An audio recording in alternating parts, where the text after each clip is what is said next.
Hare Krishna, welcome back to my channel. This is Bihara. तो आज हम करने वाले हैं मेरे science for junior class 5th के चैप्टर 12 नेचुरल कैलामिटीज़।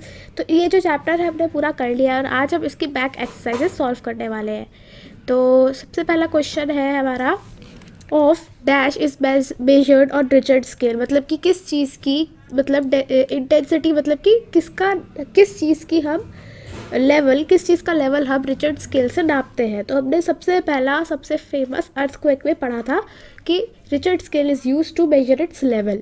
ठीक है, नेक्स्ट ये बोल रहा है flood are caused by dash. अब देखो लोग कंफ्यूज हो जाते हैं फ्लड और हमारे सुनामी में। ठीक है, तो दोनों में क्या डिफरेंस है ये हम पढ़ के आए हैं कि जो फ्लड होता है वो एक्सेसिव रेनफॉल की वजह से होता है। ठीक है, साथ ही में जब एफॉरेस्टेशन तो बहुत ज़्यादा पेड़ लगा देते हैं तो उससे फ्लड क्यों होगा। ठीक है, तो एफॉरेस्टेशन नहीं होगा। ठीक है, नेक्स्ट है प्लांटिंग ट्रीज। तो देखो प्लांटिंग ट्रीज से तो बेनिफिट है, तो उससे फ्लड क्यों आएगा, तो ये भी नहीं है। प्लांटिंग ट्रीज और एफॉरेस्टेशन दोनों सेम ही होते हैं, तो इसका सही आंसर होगा एक्सेसिव रेनफॉल। और जो सुनामी होता है वो किस वजह से होता है, जब वाटर के अंदर अर्थक्वेक आता है या फिर वाटर के अंदर वॉल्केनिक एरप्शन होते हैं तो होता है। ठीक है, नेक्स्ट क्वेश्चन है excessive cutting down of trees cause. देखो इसके साथ होगा कि इंक्रीज ऑफ प्रेशर, और यहाँ पे किस चीज़ का प्रेशर इंक्रीज हो रहा है, ग्लोबल वार्मिंग का। ठीक है, और रिड्यूसेस रेनफॉल। तो हाँ देखो हमने ऊपर पढ़ा हुआ है कि जब जितने पेड़ कटते हैं तो उतना ही फिर रेनफॉल कम होता है और फिर ड्रॉट पे ये चीज़ लीड होती है। ठीक है, फिर ड्रॉट हो जाता है। नेक्स्ट आगे देखते हैं, नेक्स्ट क्वेश्चन है this is type of volcano has not erupted for long time. मतलब कौन से टाइप का वॉल्केनो होता है जो अभी तक काफ़ी टाइम से इरप्ट नहीं हुआ है। तो एक तो एक्सटिंक्ट होता है और एक डॉर्मेट होता है, बल्कि जो एक्टिव वाला वॉल्केनो होता है वो फ्रीक्वेंटली इरप्शन उसमें देखने को मिलता है। तो मतलब वो जल्दी जल्दी इरप्शन उसमें होते हैं, बट डॉर्मेट में और एक्सटिंक्ट में ऐसा नहीं होता है। तो इसका सही आंसर होगा फोर्थ वाला, both first and second. Okay, next यहाँ पे देखते हैं drought can be taken care by.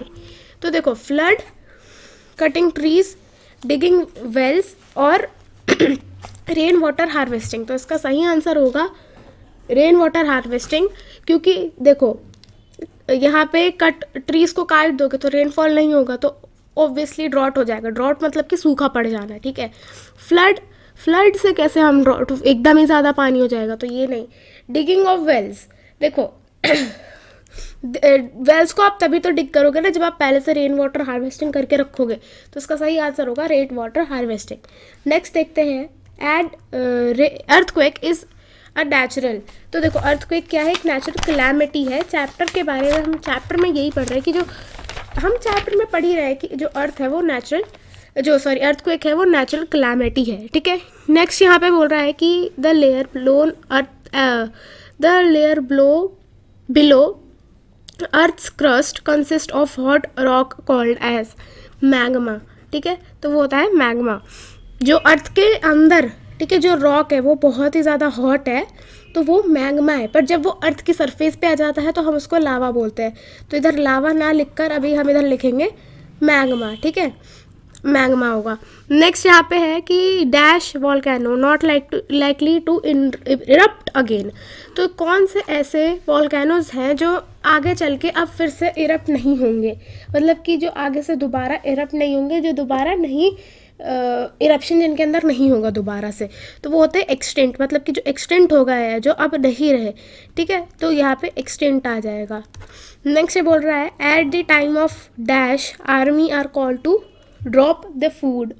तो देखो ये बेसिकली या तो फ्लड में होता है या फिर आप यहाँ पे डायरेक्ट नेचुरल कैलामिटी लिख सकते हो। तो अभी हम यहाँ पे नेचुरल कैलामिटी लिख रहे हैं या फिर कैलामिटी लिख रहे हैं, बट आपके स्कूल में क्या लिखा रहा है अगर, या फिर तो आप वो हमें कमेंट्स में बता सकते हो कि आपको क्या लिखवाया गया है। बट यहाँ पे अभी हम नेचुरल कैलामिटी लिख रहे हैं, या फिर आप ड्रॉट लिख सकते हो, फ्लड लिख सकते हो। ठीक है, नेक्स्ट ये बोल रहा है कि dry conditions over a long time of period leads to. मतलब कि जहाँ पे बहुत ड्राई कंडीशन होती है काफ़ी लॉन्ग टाइम के लिए, तो उसको क्या बोलते हैं, तो ड्रॉट होता है वो, जहाँ पे सूखा पड़ जाता है। अब यहाँ पे हमें वन वर्ड में आंसर करना है।